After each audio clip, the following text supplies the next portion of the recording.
It's the Real News Network. I'm Sharmini Pires coming to you from Baltimore.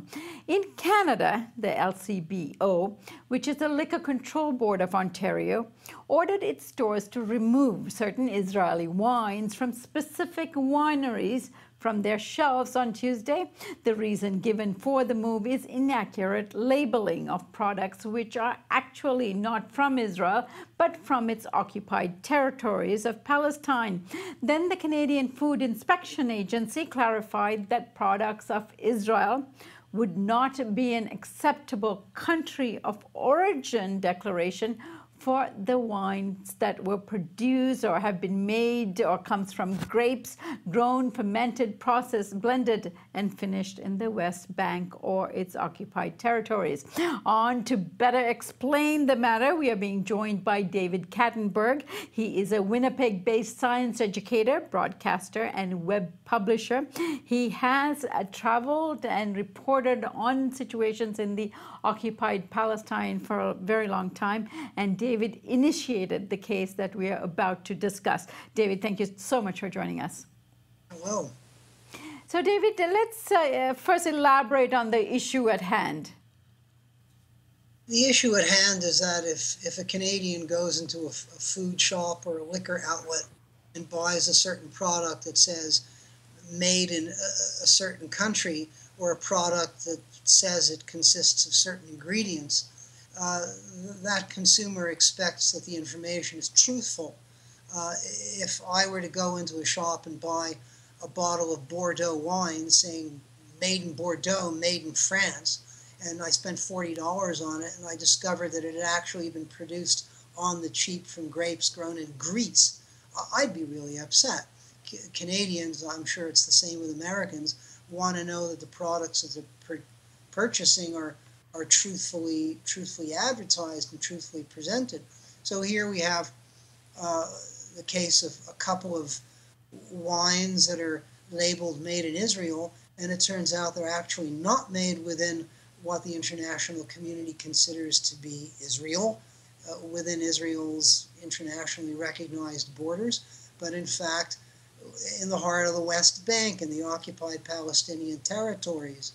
So Israel should not have the right to market wines produced in the occupied territories outside of its own borders and present these wines as made in Israel. So on a very fundamental level, it's a truth in advertising and a consumer accuracy and consumer protection issue. Yeah. But on a larger political level, Israel should not have the rights, the Canadian government should not be endorsing Israel's de facto annexation of the West Bank by allowing wines to be sold in Canada labeled made in Israel, when in fact they were produced in the occupied territories. It's all the more egregious because the Canadian government's official long-standing policy, even under the staunchly pro-Israeli Harper government, was that the occupied territories are not part of Israel, that Israel was an occupying power. So, all right, David, so give us a sense of how you became aware of the issue that the LCBO and other stores within Canada were carrying products labeled from Israel when it was in fact not.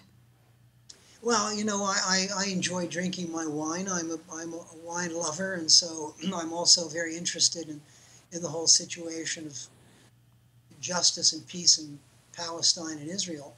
So I set out in a kind of a tentative way, not terribly formal way, to find out if there were any wines on sale here in the province of Manitoba, right in the middle of Canada, produced in settlements. And it didn't really lead me anywhere. And then I decided to go check out the website of the Liquor Control Board of Ontario, the LCBO.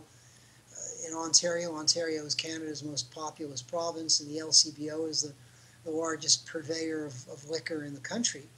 And lots of Israeli wines, and I found a couple of them that were obviously produced in West Bank settlements. One of them in the settlement of Shiloh and Male Lavona settlement in the heart of the West Bank and the Judean Hills north of Jerusalem, and another one just out. It's not very far from that spot. And I thought, bingo, and they're labeled made in Israel. on the LCBO's website. So I initiated action. I communicated with the LCBO. Didn't get much action. Then I communicated with the Canadian Food Inspection Agency, telling them that they've got to label these CFIA guidelines in terms of labeling wine products state explicitly that in order for a wine to be labeled made in such and such country, it means that 75% of the juice that went into producing that wine has to be derived 75% from grapes grown in that country. Here we have a situation where 100% of the juice is produced from grapes grown in the occupied territories. So I said, you can't label these made in Israel. They've got to be labeled by CFIA guidelines and Canadian government policy. Right, so it must have been a much more labor-intensive process for you to take it from there to them issuing a letter to LCBO vendors saying that they should not carry these wines from these specific wineries. How did that come about? Regularly contacted the LCBO and the Canadian Food Inspection Agency. It didn't take a lot of effort at all, just periodic emails saying what's going on. At a certain point, I discovered, about a month ago, that in fact the wines were no longer on LCBO shelves. They were no longer posted on the website of the LCBO. So I communicated with the LCBO, and they said, yeah, the wines are no longer in stock. Okay, I thought that was interesting. And then I communicated by email with the Canadian Food Inspection Agency. It didn't take a lot of effort, just a little bit of persistence. And I was regularly told it's in process, it takes time for us to figure this out. And then just the other day, July 11th, bang.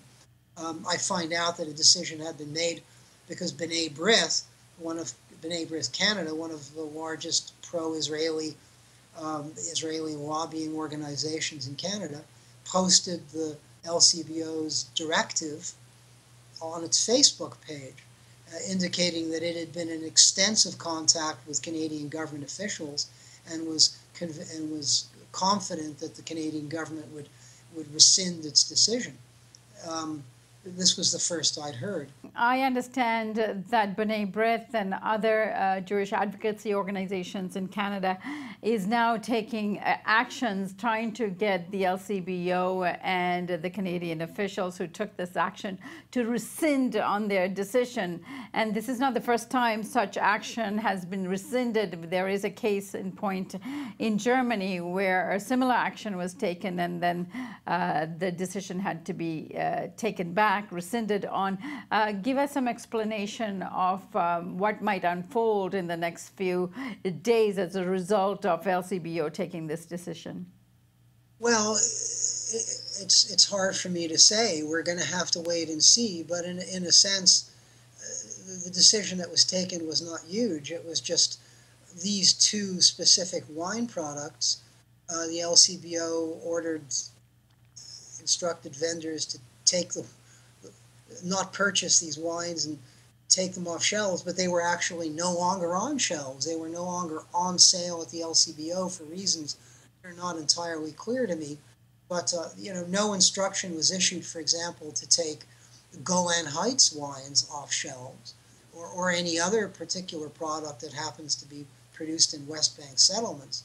So the directive issued by the LCBO was minimal, and so B'nai B'rith, other Zionist organizations attempting to get the government to rescind their decision. The decision that was made was not particularly significant in scope. What is significant is that right now the LCBO and the Canadian Food Inspection Agency are in discussion with each other, and I'm sure discussions are taking place within the Canadian Food Inspection Agency, probably now involving much higher levels of government, to decide how precisely West Bank wines should be labeled. And I guess whether they should be labeled made in the occupied territories at all, or if indeed Israel should have the right to market wines produced in the occupied territories as being made in Israel. This decision is this consultation still taking place within the FIA, as well as trying to figure out an action plan, quote unquote, how the Liquor Control Board of Ontario should actually ascertain whether or not wines are produced within the West Bank. Because it's one thing for an Israeli wine producer to say, yes, this was produced in Israel, but due diligence requires that they show the money, as it were. And the best way to do that would be to provide, for example, the GPS coordinates of the vineyards. This would be the sort of thing that the Canadian Food Inspection Agency is now trying to figure out in consultation with the LCBO. So all this stuff, the decision that was actually the ruling was really minor in scope. So what the B'nai B'rith may or may not actually end up achieving is actually not that very large. I'm sure the CFIA will have a lot of wiggle room in terms of satisfying B'nai B'rith, but not necessarily going back on its decision. But I'm sure that the Trudeau government is receiving lots of pushback from its dear friend, Prime Minister Netanyahu, and the Israeli government to basically allow Israel to market wines produced outside its borders as made in Israel, thereby getting Canada to essentially endorse de facto annexation of the West Bank. If this is what happens, well, we'll see what happens next, but likely I will be taking legal action. All right, David, I thank you so much for joining us, and we'll keep an eye on this and hope you can join us again as the issue develops further in Canada. Thank you so much. You're more than welcome.